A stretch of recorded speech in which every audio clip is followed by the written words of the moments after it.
because I'm not in, like, when we talk about psychedelic assisted therapy, we're talking about the 3-phase model that psychedelic assisted therapy represents. Phase 1 being the preparation work that happens before a drug is administered. And that's usually like at least 1 to 3 sessions. You know, the MAPS protocol would say 3 sessions before MDMA is administered. Phase 2 is the experiential phase with the molecule, the drug, the substance, the psychoactive, element.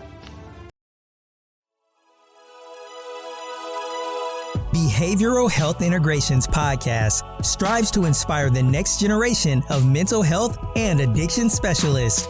Our aim is to continue to raise awareness and encourage collaboration in the mental health and addiction industry so that it will continue to thrive. There are numerous approaches to treating mental health and substance abuse issues. On this show, we take pleasure in showcasing the diversity of these approaches used to improve the lives of others. So without further ado, your host, Jacob Menig.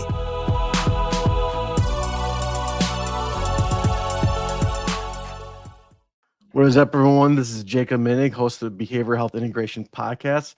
Today, I have an amazing, awesome special guest, Chris Brown, LICSW. Chris, I am so honored to have you on the show, man.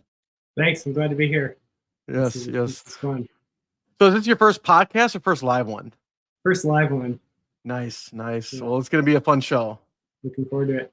Tell us a little bit about yourself, kind of like where you grew up, because I know you're in the West Coast right now, right? Yeah. I grew up on the West Coast, Washington State, near Seattle.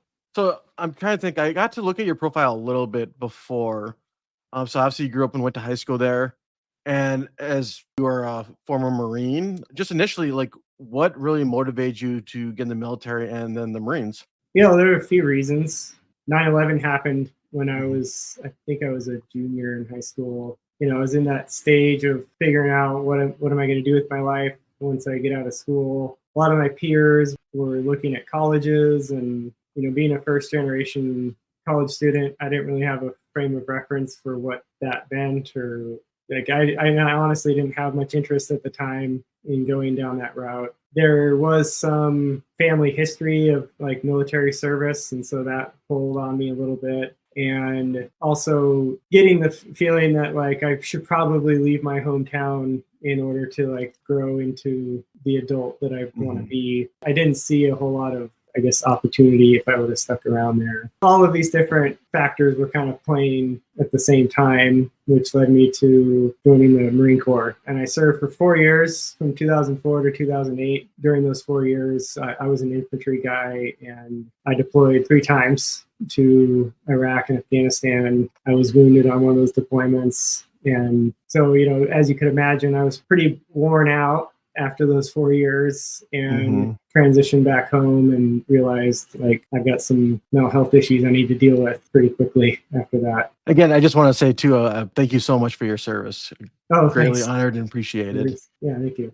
What did you exactly do in the Marines? What was your job title, I guess? Infantryman was the job title. So rifleman is another term that's used. The stereotypical warfighting role is the job that I had. Patrols and ready to get shot at. I don't know a lot about the military, so I apologize for my ignorance, whatever. So no, that's okay. I say about Marines, like they're the first ones in and out. Is that the term? Like you guys are the first ones in the action? I think a lot of Marines would tell you that. Sometimes that's true. Other times it would be, some of the higher level special operations units that actually would be at least first in. But yeah, I mean, Marines do have a reputation for being proficient at warfighting. That's for sure. Okay, awesome. Obviously, like when you're done, and again, we don't need to go into detail of the trauma that you faced over there, but when you got back home and you realized, okay, I have some traumatic symptoms, or I don't know if it was PTSD, but you realized in a sense you needed help and support, right? Yeah, it was actually my father who I don't know if he noticed it.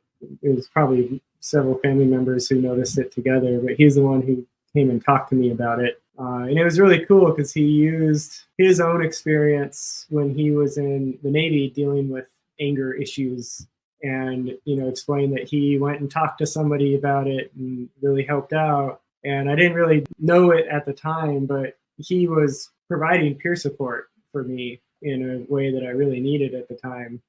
And so I feel really fortunate and grateful for that, because it helped me jump into a path and a trajectory that has led me down some really cool opportunities, been able to help people in some really meaningful ways. But yeah, I mean, it was certainly PTSD symptoms, drinking too much, depression, anger issues, all of that. I was just going to say, I did a good year and a half, 2 years of individual and group therapy. I did a lot of EMDR as a client before I became an EMDR therapist myself. So yeah, and that was all while I was going to school with the GI Bill. And I actually started pursuing a degree in computer information systems. And, after a few months with a therapist and then taking an elective psychology course, I realized pretty quickly, I think I need to change my plan here. Oh, for sure. Yeah. I'm curious. I can't imagine how special it was for your father to come to you. I know that was really meaningful. Do you think for other individuals too? Let's say if there's a normal, not normal, but a layperson like me coming and maybe noticing something off about someone, that it means more if someone in the military comes to them and shows them support rather than someone with me with no military background. Because you said your father really got out to you and reached to you, and that was powerful, right? Yeah, I mean, it was certainly powerful. However, I think it would have been just as helpful, even if he had never served in the military. Okay. I mean, a lot of the work that I've done over the years looking at suicide specifically within the veteran population, but also generally, the way that I understand how a lot of people can end up in a place where they're considering suicide is, initially there's a lot of isolation that is happening. When we do not have people around us who are looking after us and caring for us and showing concern for us, that's not a very good recipe. And so, regardless of whether you served or not, if you're noticing that somebody's, demonstrating signs and symptoms of concern, the worst thing you could do is not say anything, right? Mm-hmm. And the VA, I used to work at the VA, and I would often refer family members to a resource they call Coaching into Care. Mm-hmm. And it's a way for the layperson, the family member, to think about how to have some of those more difficult conversations to support their loved ones toward getting better. Absolutely. I was just thinking too, do you think our society can also, and it's again a lot of topic, but can do a better job of welcoming veterans home? Do you think it's also a community society thing that we could be doing better for the veterans coming back? Yeah, I do. Yeah. I mean, I worked with a lot of Vietnam veterans when I was and their experience returning home was pretty appalling, frankly. Yes. Being called baby killers and having things thrown at them at the airports, really just heinous things.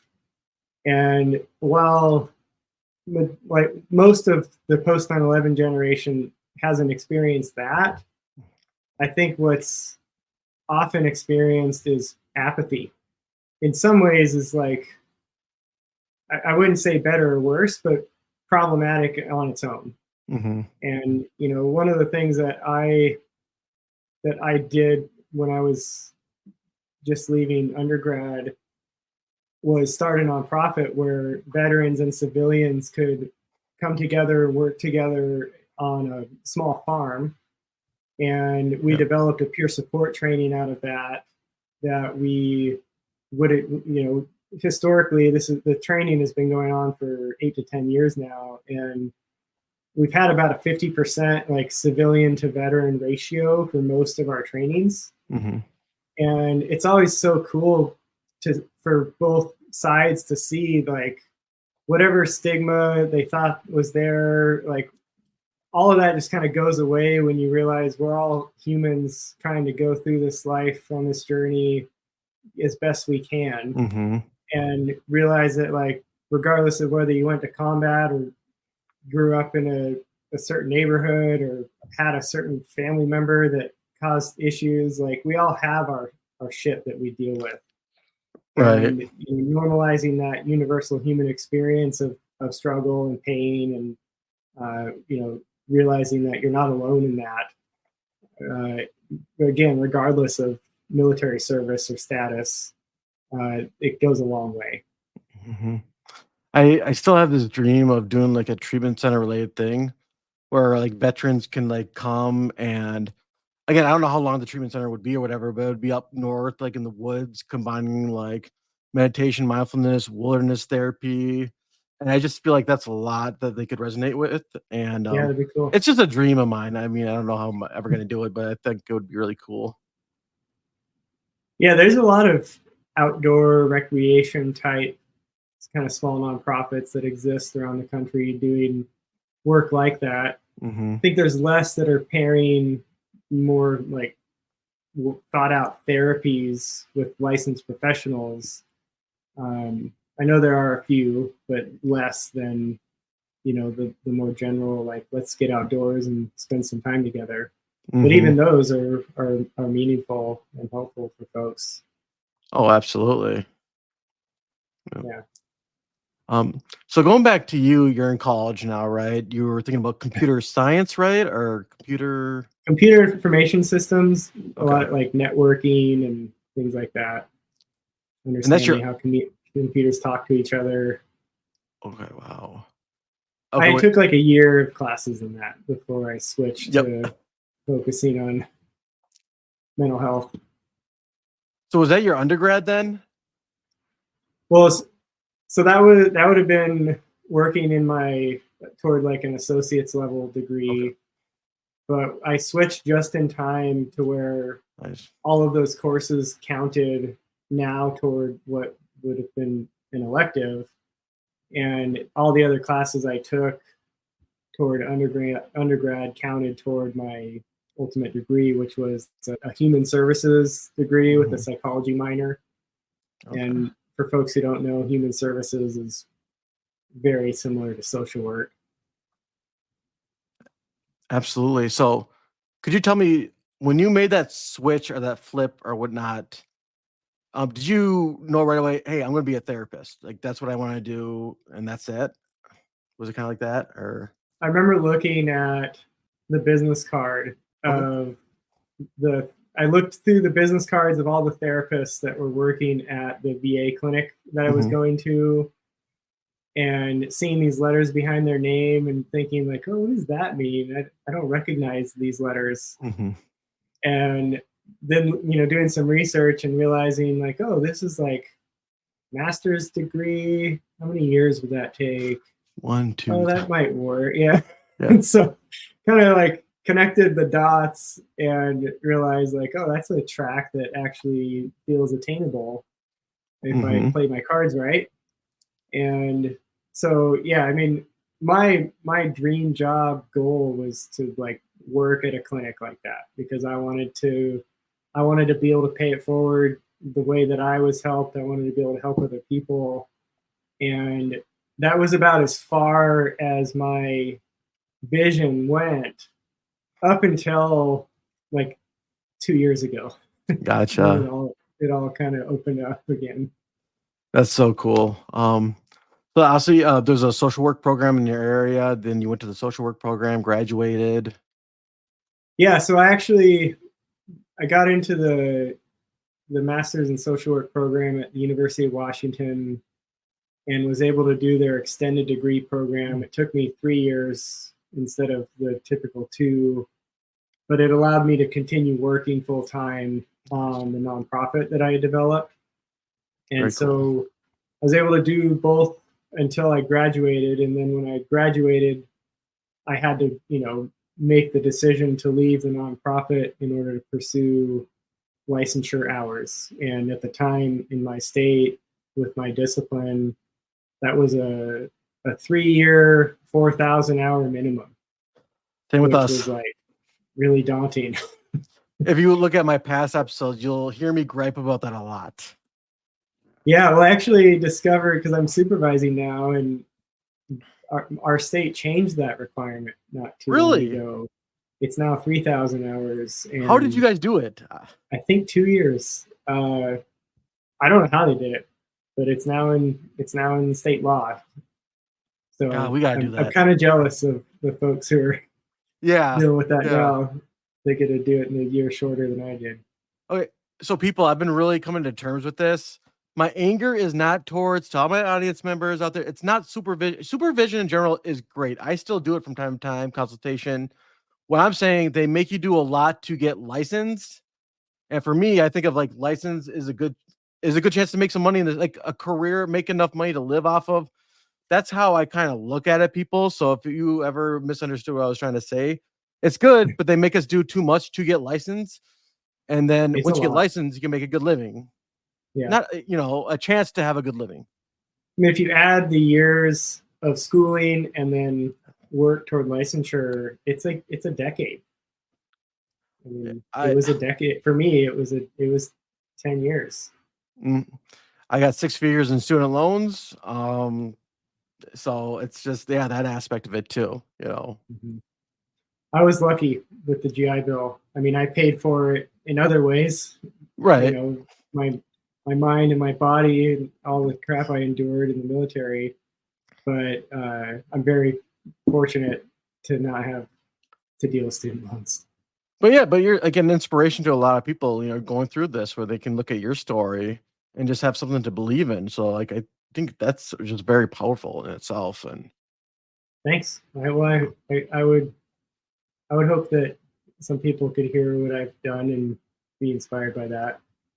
And in particular about like the first generation college student thing. I was reflecting on that recently, how strange that is to be the only person in my family with a graduate degree. And realizing, I said earlier, like, I didn't really want to go to college, but I also know now that like part of that is probably because I wasn't really shown how to go to college. Right. So I kind of like just told myself I don't want to do that. But I can't blame my folks for that because they didn't know how either. But I'm very blessed to have been married to someone whose family had that kind of experience. And I got married while I was still in the military, and when I got out, she was finishing up undergrad and was able to help kind of walk me through the steps of getting started in school. And it, the first 2 years, it felt like just so foreign and hard to really get plugged into and feel comfortable with.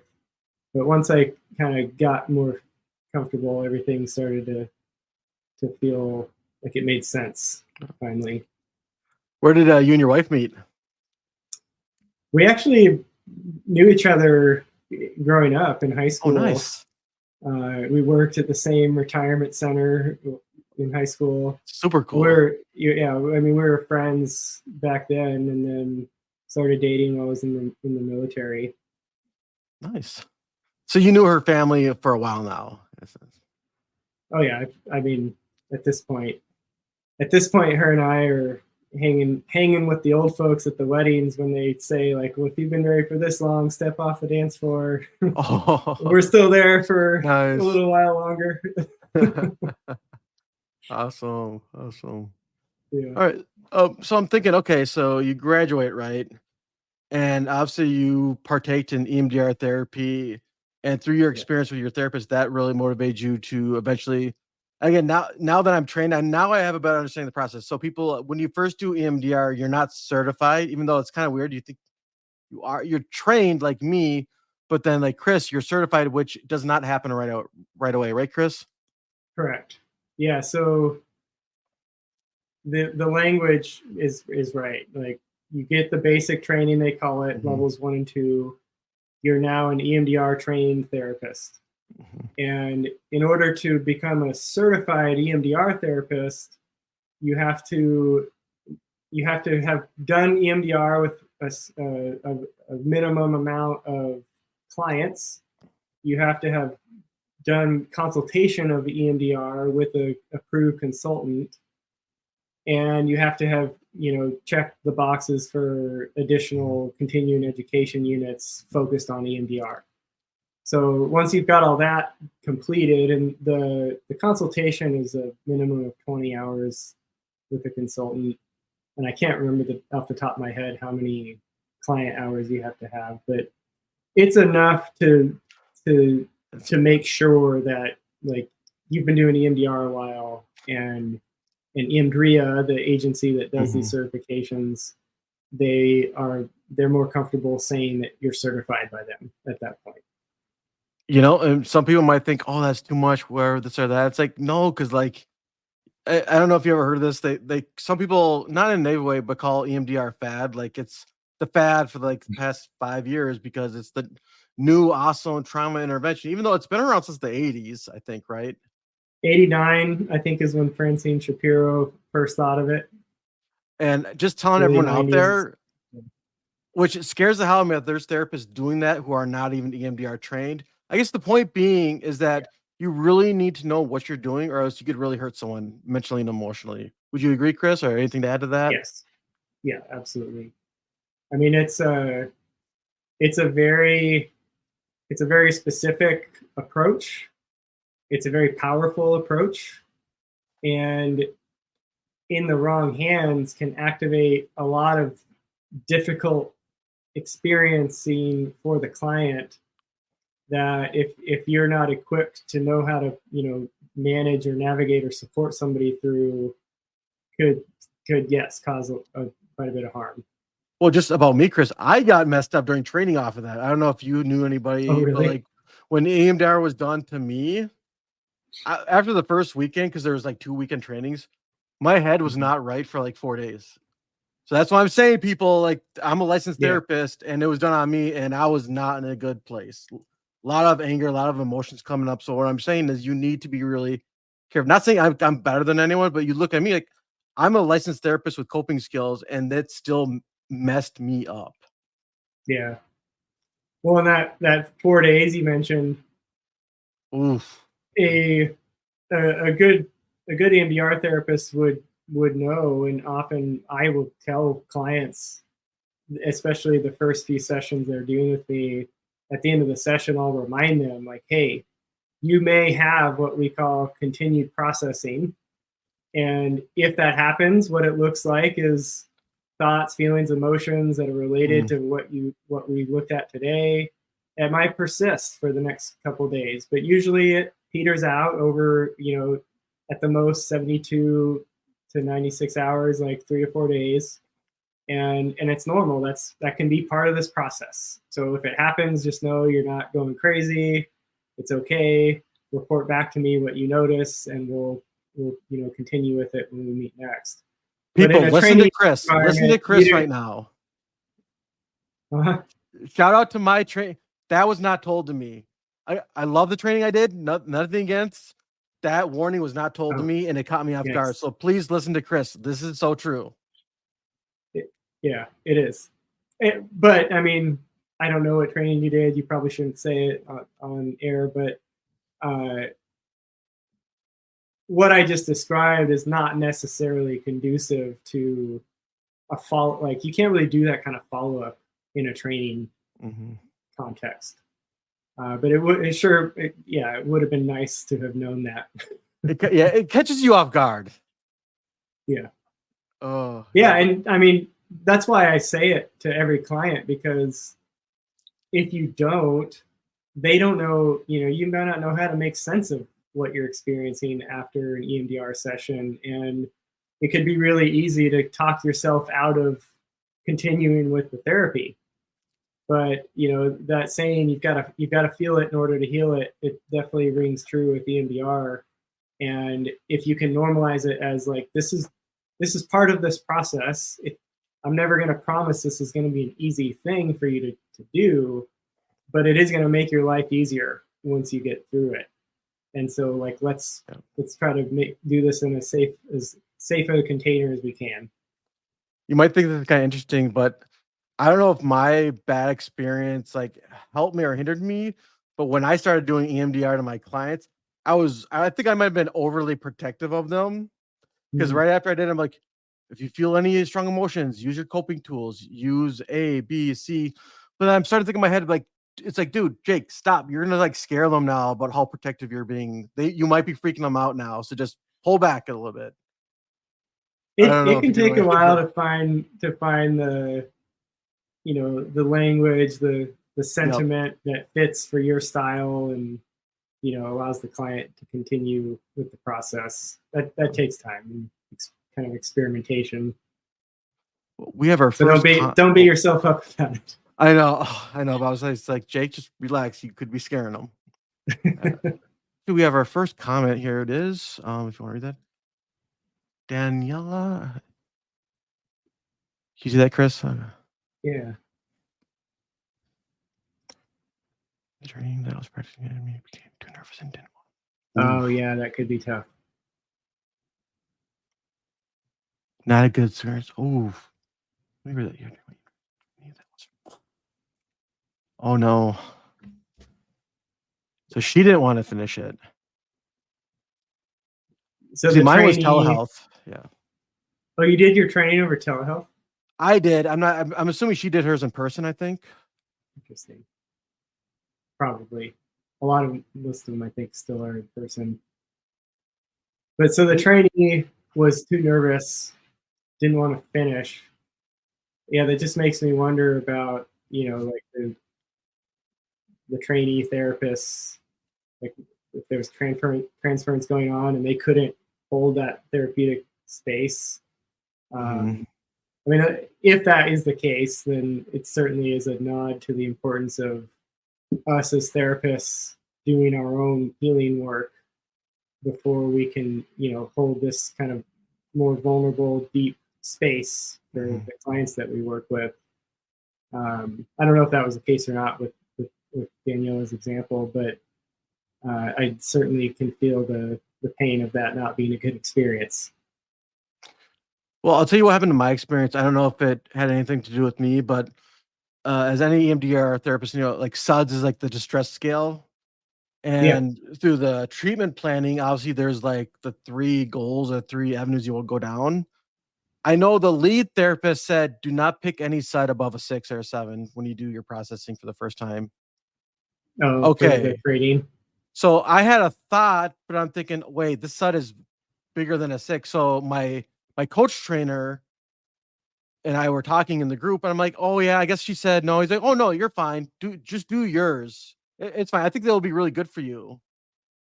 I mean, I don't know if that was the reason I had such a negative effect. 'Cause Could it be. was a good one. It was a good one that feels like it Yeah. would have related to me a lot. Uh, but maybe I should have picked a more minimal one. Maybe I wouldn't have had such a strong reaction to that. So, Hmm. yeah. Well, I'm glad you shared that because the, this is relevant to the approach I usually take with clients. You know, the conventional EMDR wisdom says if we can target the first of the worst, it's going to have the biggest bang for the buck. Like the Mhm. most powerful outcomes are likely to happen in that space. But you know, with your experience being a good testament, sometimes when we just jump to the first of the worst, that can be pretty destabilizing and problematic for the client. And so I will often, you know, develop a comprehensive list and look for something that's maybe not as connected to the bigger Mhm. things, or you know, maybe more of like in the 5 or 6 range. It's middle of the road. It's still relevant. It's still on your list, Mhm. but it's not going to be the worst, you know, like the worst thing you've ever experienced. And that could be a way to help people ease into the process, develop more comfort and confidence in, you know, we're asking people to do some weird things with this EMDR, follow the Yep. dot, you know, like it's kind of a weird protocol if you look back and think about it. So easing into it with a little less of a distressing target initially can really help. Mhm. Mhm. And another interesting thing too, like I personally feel EMDR is amazing. It's great, but it's just not used in always the right way.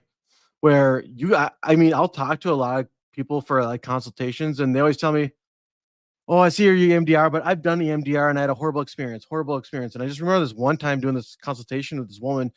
You just feel the trauma on her and the body language and just the brief story she was telling me about the trauma. And she's talking about like frozen memories, this or that. From what I was taught in my training, Chris, I don't know if you can probably definitely add to this. There's like obviously people 8 stages of EMDR, right? And you could spend a lot of time in therapy just in 1 and 2 because they're not emotionally ready for the traumatic feelings that you're going to be going through. So just hearing this woman's story, it's like, I feel like this therapist should never have done the bilateral stimulation. I don't think you're like ready just from the language you're talking to me about and what you're experiencing right now. And all the trauma she was just telling me within the first 5 minutes. I don't know. I would have waited a while for you for the first couple stages before I would even consider doing the bilateral stimulation. What do you think, Chris, of that? Yeah, I definitely don't typically rush into it. I spend several sessions usually teaching tools, teaching techniques, self-management, self-awareness, skills and strategies. Ask them to practice between sessions, report back what they're noticing, and once I'm starting to get a sense that I'm hearing examples of you using this skill outside of our sessions, I'll ask them, can you rate how confident are you now in your ability to recognize when you're emotionally triggered and to use one of these tools to, help manage that. And usually if they're getting close to like the 7 or above range in confidence, then I'll say, it seems like you might be ready to start diving into the deeper stuff that might activate difficult emotions, but now we have evidence that you know how to manage that. So long story short, yes, I definitely would agree. Taking your time in introducing these sort of regulation skills can be really important. And that's also true for the psychedelic integration therapy preparation work. When you look at the list of contraindications for psychedelic therapies generally, one of the things that often ends up on the list is untreated PTSD or dissociative disorders. And the operative term there is untreated.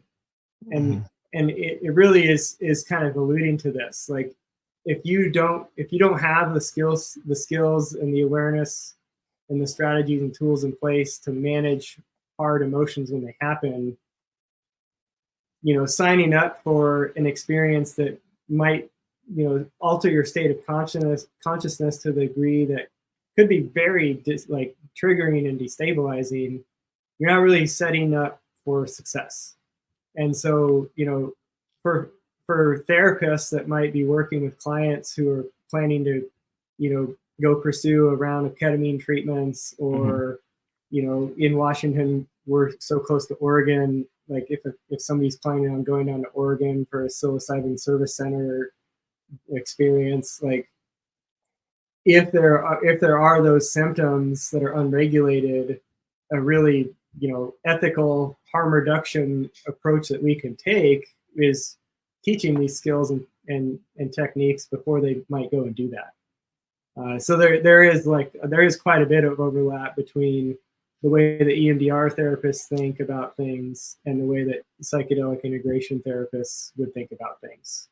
That's so cool that you said that, because when I had individuals on here in the past, like we would talk about like psychedelics, like the different types, which can be all good, but I know one of the guests was just telling me, but regardless, they need basic coping skills and emotional management, mindfulness skills to even get some benefit from, again, like things like psilocybin or other psychedelics to, again, maintain their energy levels in a sense. In EMDR terms, we're talking about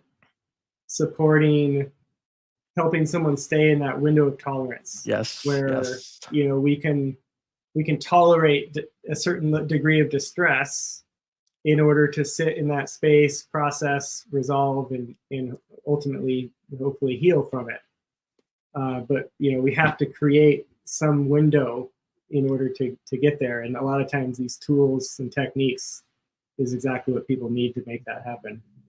So I always love talking about this because, again, window of tolerance, you get into like the freeze stage, fight or flight.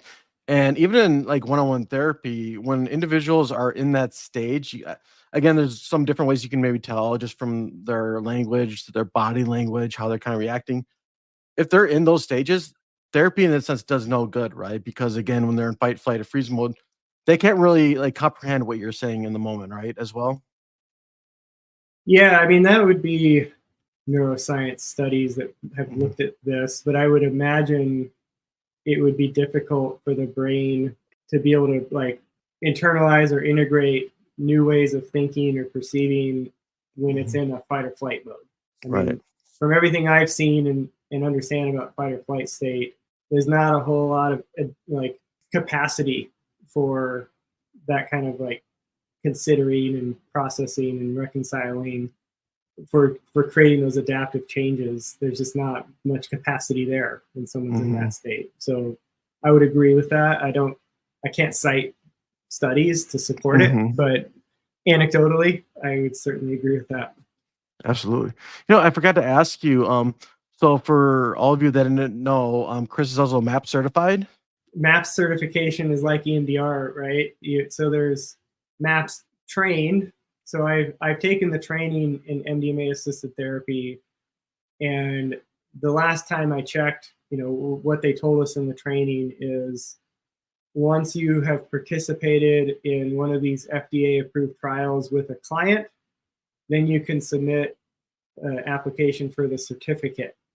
So I don't have the certificate because I haven't participated in any of those trials, but I have gone through the 100-hour training that they provide. Okay. Yeah, just from what I hear from everybody, like MAPS is definitely like the gold standard when it comes to psychedelic assisted certifications and knowledge. Because you get it, I don't know if you notice, you get a lot of these other organizations that are just like popping up like crazy now saying, oh, we can get you certified in this and that and this and that. And I'm, as a therapist, I'm skeptical because it's just like, well, it's not legal yet. I know in Minnesota, it's just not legal. So if I'm going to get any certification, it will be through MAPS. It would be hard for me to trust any other. Not saying like the other ones are really bad or not. It's just, I don't know. I'm just very cautious when I take that approach. I think it's good to be cautious. There are a few others that have pretty extensive, robust trainings at this point that seem to be comparable to what MAPS offers. But and MAPS has actually is partnered with some of them to offer their training through their platforms. I understand the sentiment because at least as far as MAPS is concerned, we're talking about a protocol that has been thoroughly utilized in FDA approved research trials for the last decade. And so there is this sense of this feels more legitimate. This feels more approved in terms of the powers that be. In terms of the work that I do with clients, I guess it matters less because I'm not in when we talk about psychedelic assisted therapy, we're talking about the 3-phase model that psychedelic assisted therapy represents. Phase 1 being the preparation work that happens before a drug is administered. And that's usually at least 1 to 3 sessions. The MAPS protocol would say 3 sessions before MDMA is administered. Phase 2 is the experiential phase with the molecule, the drug, the substance, the psychoactive, element. And, depending on what drug that you're talking about, it could be from an hour to 8 hours or more of sitting with a client. And then phase 3 is the integration work, which is like preparation. It's therapy without the substance. And so with the MAPS protocol, for example, there's 3 preparation sessions. There's the dosing session, there's 3 integration sessions, dosing, 3 integration, dosing, 3 integration. So there's a lot. There's, what would that equate to? Like, I think 3 to 5 times more. I didn't major in math. There's many more therapy sessions in the MAPS protocol than there are sessions with MDMA. And when I learned that at the training, I was like, this feels like something that really isn't well known or talked about. Like, the role of therapy in all this really matters. And this was 4+ years ago when I had that aha moment, and it wasn't as being as talked about it as it is these days. But I started to think about, like, well, I've got clients that I know, they've told me after the fact, and initially I was like really skeptical and cautious and concerned, but like, people who are suffering are going and doing this regardless. And so from a harm reduction perspective, it's like, well, similar to suicide prevention or intervention skills, like, I need to be able to have these discussions and support people who, the term harm reduction, it comes from the substance abuse field. It's like, well, we're going to talk about this in order to help you. I'm not going to have a rule that we can't discuss whatever drug you're using, or how much alcohol, or like, I'm not going to require sobriety. That's different in this context, because typically we're not talking about addiction, but the term harm reduction comes from that. And it really does suggest that, like, I'm going to be able to talk about these things with you, talk about risks, talk about ethics and legality. In Washington State, the typical conversation is around ketamine clinics that are, accessible and around by licensed providers, or, like I said earlier, down in Oregon, psilocybin service centers that are licensed service centers with licensed facilitators. And so this is just becoming more of a requirement at this point, to be able to, like, feel competent in my field and my profession still, to be able to know how to have these discussions and integrate what would look like the 3-phase PAT model. Phases 1 and 2 is really what I integrate into the approach that I take with clients with EMDR. So, like, I'm not involved in the dosing sessions. I'm not involved in phase 2 at all. But if clients are planning to pursue something independently, they know that, like, we can discuss that, and we can find a way to integrate whatever they're planning into making sure that it helps them get closer to their treatment goals.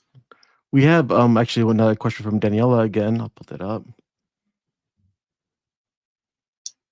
What qualifications do you need to get hired or approved to provide psychedelic treatment in the FDA trial?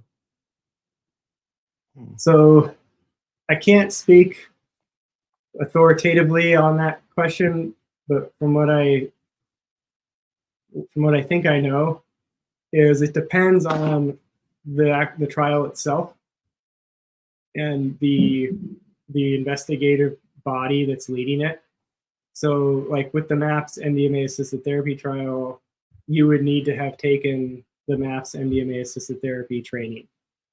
Another well-known one is the Compass Pathways psilocybin trial, and I believe they have their own training as well that, like, has its own protocol for that trial.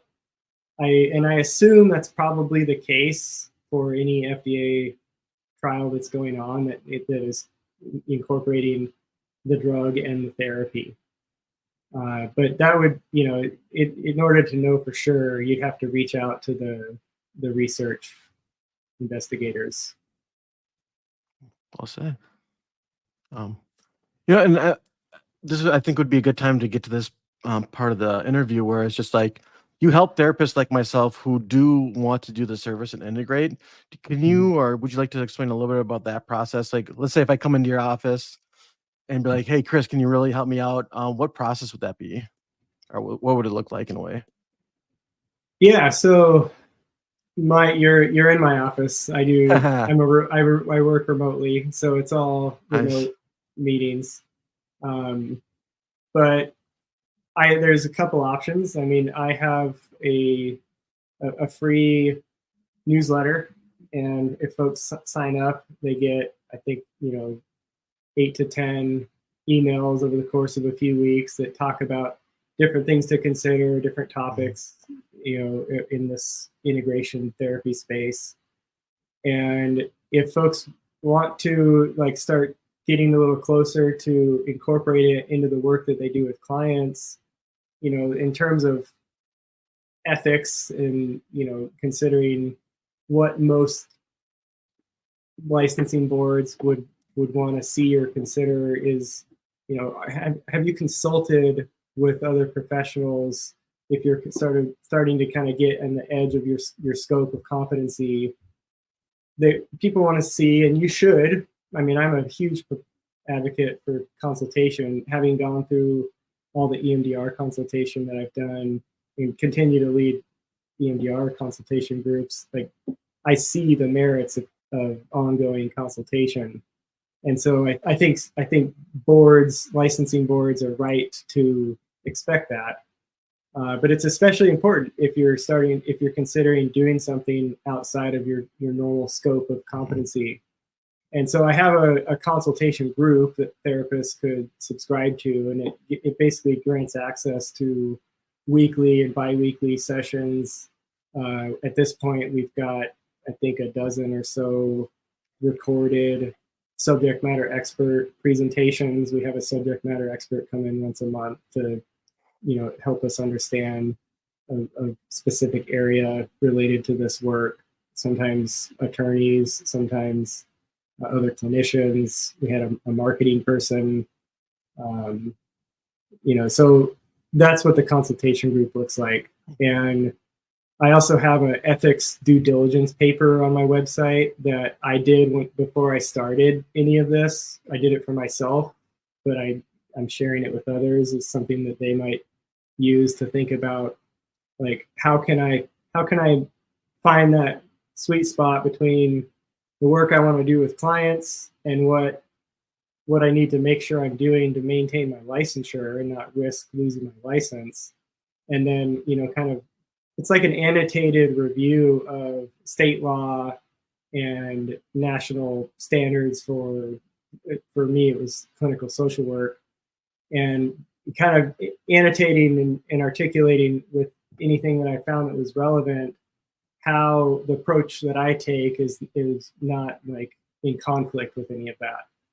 And I did it for me to kind of help me, understand what are my limitations, where do I need to focus, but also, like, if there were an occasion where for some reason, my state board thought I was doing something that I wasn't, I would already have a document that I could send them and say, well, this is what I do. And so, like, whatever you assumed or thought is wrong. So for me, that really helped. And that's something that I have free on my website that therapists can use. And I encourage folks to, like, repurpose it for your own state or discipline, just as just if nothing else, like a thought exercise to think about how to make sure that you're doing this in the most ethical way possible. There's this one situation I wanted to bring up before, and I know we're kind of coming to the end, but Yeah. I know, like, a lot of the individuals out there are really struggling right now with trauma, depression, and getting back to that lady I was telling you about with the, like, consultation, all the trauma. I knew it would not have helped her because she wanted psilocybin. That's like, and I'm like, I'm sorry, I can't help you with that. I could maybe educate you on some things, but, like, she's like, I've been through this therapy, that therapy. I've been through EMDR. Nothing works. Nothing works. I need help. And I felt so bad with her, and I empathize. And I don't know if you see a lot of that in your practice, but I see a lot of it here where it's just like they just want help, and they hear about all the stories about psychedelics helping people, so they just want to get on it. And again, I can empathize, but again, I know that could also be dangerous. Did you have any thoughts on that, or do you see a lot of those clients who just want it really badly? The amount of clients who have presented with that, with the presentation that you're describing is not very high for me. However, I have had several clients who had that same kind of idea, like, this is my best option. Yep. This is what I'm committed. I have to do this. And a little bit of psychoeducation and exploration, and helping them understand that while that is an option, may not be your best option right now, and this is why. And if you want, we can focus on helping you through some things that might get you to a place where that would be more effective for you. It might be more supportive for you. But, just helping them understand that from what you see, if they were to pursue that without doing anything beforehand, it might not be the cure fix all that they're thinking it's going to be. Because there are many stories of people pursuing psychedelic experiences and having very difficult, like, traumatic experiences.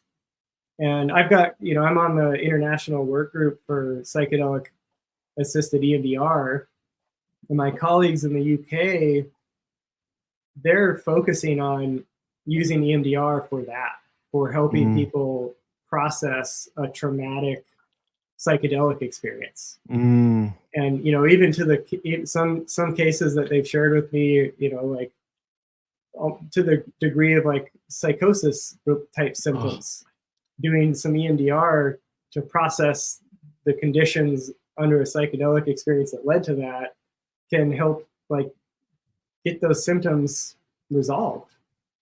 So there's some really, like, neat ways in which EMDR is supporting the overall, like, psychedelic therapy world.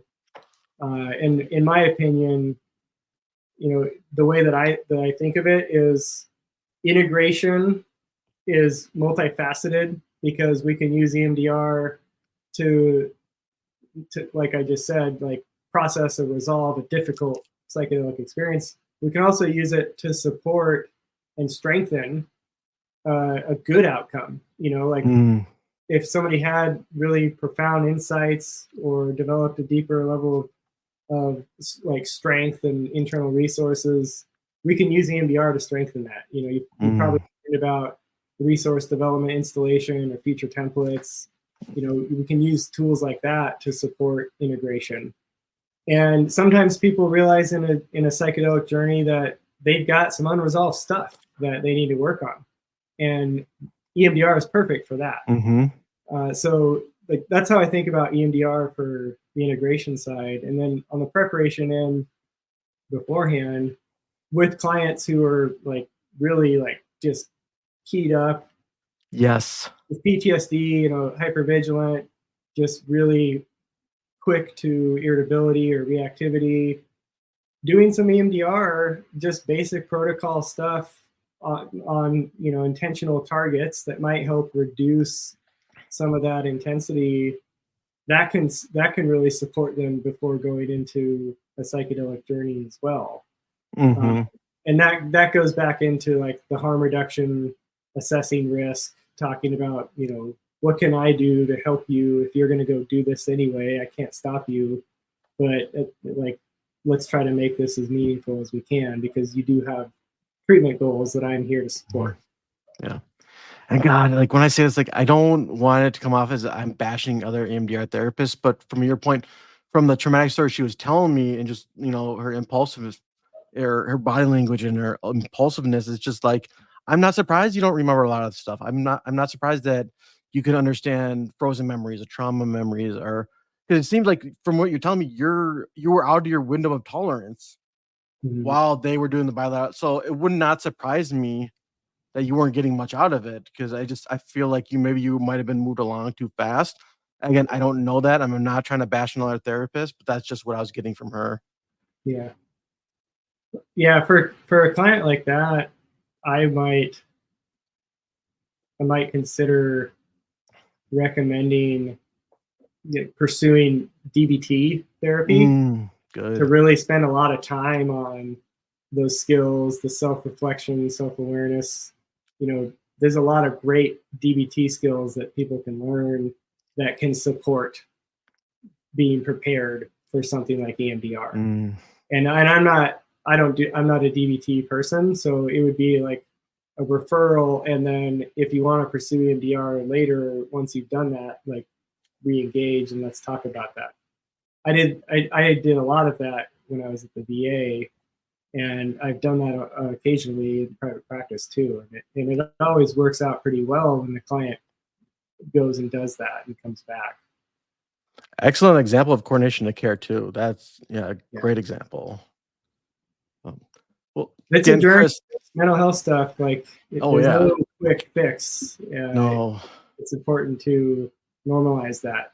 Like, this stuff takes time, and that's okay. Amen. So true. Well, God, there's so much more I want to get into, but I know we're ending. I definitely want to have you on the show again sometime in the future. Sure. But Chris, as we're ending, I like to ask people, like, what are your future goals moving forward in this field, like in the next 5 to 10 years? Is there anything that kind of comes to your mind that you maybe want to accomplish before we? Yeah, absolutely. Thank you for asking.